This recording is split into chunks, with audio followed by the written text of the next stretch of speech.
কর্মপরিকল্পনার ব্যাপারে বলা হচ্ছিল, আমি বলেছিলাম যে আমরা এই সপ্তাহে এটা করব। হ্যাঁ, এটা কোঅর্ডিনেট করা হচ্ছে। কর্মপরিকল্পনার তো অনুবিভাগ আমাদের সম্পর্কিত এবং অন্যান্য প্রাসঙ্গিক বিষয়গুলো নিয়ে ড্রাফটটা করা হয়েছে। ড্রাফটটা এখন কমিশনে দিয়ে আমরা অ্যাপ্রুভ করবো। আমার বিশ্বাস যে এটা আমরা এই সপ্তাহের ভিতরে আপনাদেরকে দিতে পারবো।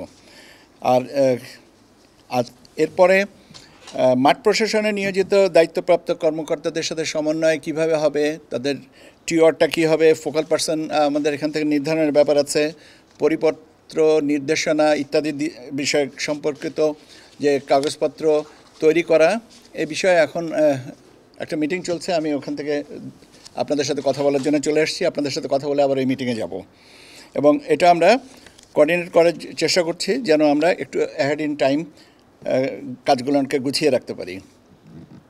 সীমানা নির্ধারণের যে বিষয়টা ছিল, আপনারা জানেন যে 82টা কনস্টিটিউয়েন্সি সম্পর্কিত যে আপত্তি এসছে, সেটা আমরা শুনানি 24শে অগস্ট থেকে শুরু করব, 4 দিন একটানা, এবং করে আমরা এটাকে ফাইনালাইজ করব। আজকে আমাদের মান্থলি কোঅর্ডিনেশন কমিটি মিটিং ছিল। সেখানে আমরা এনআইডি কারেকশনের স্ট্যাটাসটা জানার চেষ্টা করেছি বা জেনেছি। এনআইডি কারেকশনের জন্য যেগুলো রিজেকশন হচ্ছে সেগুলো আবার রিসাবমিট করছেন যে সংশোধনের জন্য, মানে আমাদের দৃষ্টিতে যেটা গ্রহণযোগ্য না এবং সে কারণে বাতিল করা হয়েছে, কিন্তু আবেদনকারীর দৃষ্টিতে সেটা সঠিক। কাজেই তার এটা অ্যাপিল করার সুযোগ আছে এবং তিনি অ্যাপিল করেন। এখন আমরা সেই অ্যাপিল অনুযায়ী নিষ্পত্তি করব এবং এটার সংখ্যায় এখন অ্যারাউন্ড 80,000 সব মিলিয়ে সারা দেশে, এবং আমার মনে হয় যে এটা উল্লেখযোগ্য সংখ্যা কমে আসছে এবং আমরা বিশ্বাস করি যে আমাদের যদি ডেটা এন্ট্রিটা বেটার হয় তাহলে এটার সংখ্যা আরও কমবে। এরপরেও থাকবে, আপত্তি তো থাকতেই পারে, পরিবর্তনের জন্য আবেদন থাকবে, এটা একটা চলমান প্রক্রিয়া, কিন্তু সংখ্যাটা কমিয়ে নিয়ে আসা যাবে। ফর্ম 2 যেটার মাধ্যমে আমাদের ভোটার নিবন্ধন হন, সেটার আমাদের বেশ কিছু ফর্ম স্ক্যান করা বাকি ছিল। সে স্ক্যানিংয়ের ব্যবস্থাটা নেওয়া হচ্ছে। মূলত প্রথম পর্যায়ে যে 2008 থেকে যখন আমাদের নিবন্ধনের ব্যবস্থাটা চালু করা হয়েছে, তারপর থেকে বেশ কিছু ফর্ম আমাদের আউট অফ স্ক্যানিং ছিল। সে স্ক্যানিং করে আমাদের পোর্টালে অন্তর্ভুক্ত করার জন্য প্রাথমিকভাবে আমরা স্ক্যানিংটা শুরু করেছি। স্ক্যান করার পরে আমরা এটা পোর্টালে আমরা আপলোড করব। কাজে আমাদের তথ্য ভাণ্ডার আরও সমৃদ্ধ হবে। আজকে আর একটা জিনিস নিয়ে আমরা আলোচনা করেছি আমাদের মান্থলি কোঅর্ডিনেশন কমিটি মিটিংয়ে, সেটা হচ্ছে ভোট কেন্দ্র স্থাপনের নীতিমালা। এবং এখানে আজকে আমরা বলেছি যে ভোট কেন্দ্রের সংখ্যা বাড়বে না।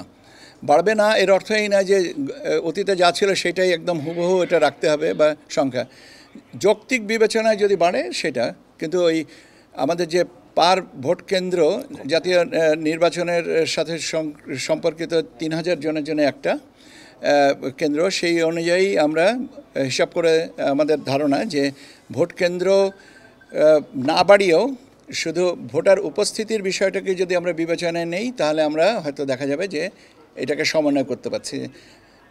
উদাহরণ হিসাবে বলতে পারি, এখন আমাদের পার কেন্দ্রে পুরুষদের জন্য এটা আছে 500 জনের জন্য একটা বুথ। এটাকে আমরা যদি 600-তে করতে পারি তাহলে দেখা যেতে পারে যে আমরা অ্যাকোমোডেট করতে পারবো।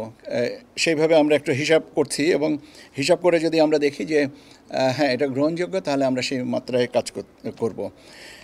এর বাইরে আর কি আছে, মোটামুটিভাবে এই জিনিসগুলো নিয়ে আপনাদের কাছে আজকে আমি আপনাদের সাথে শেয়ার করতে চেয়েছিলাম।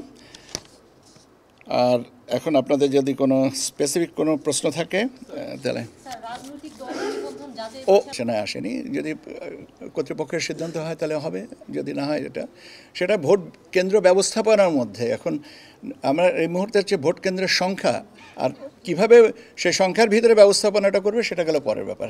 যে হচ্ছে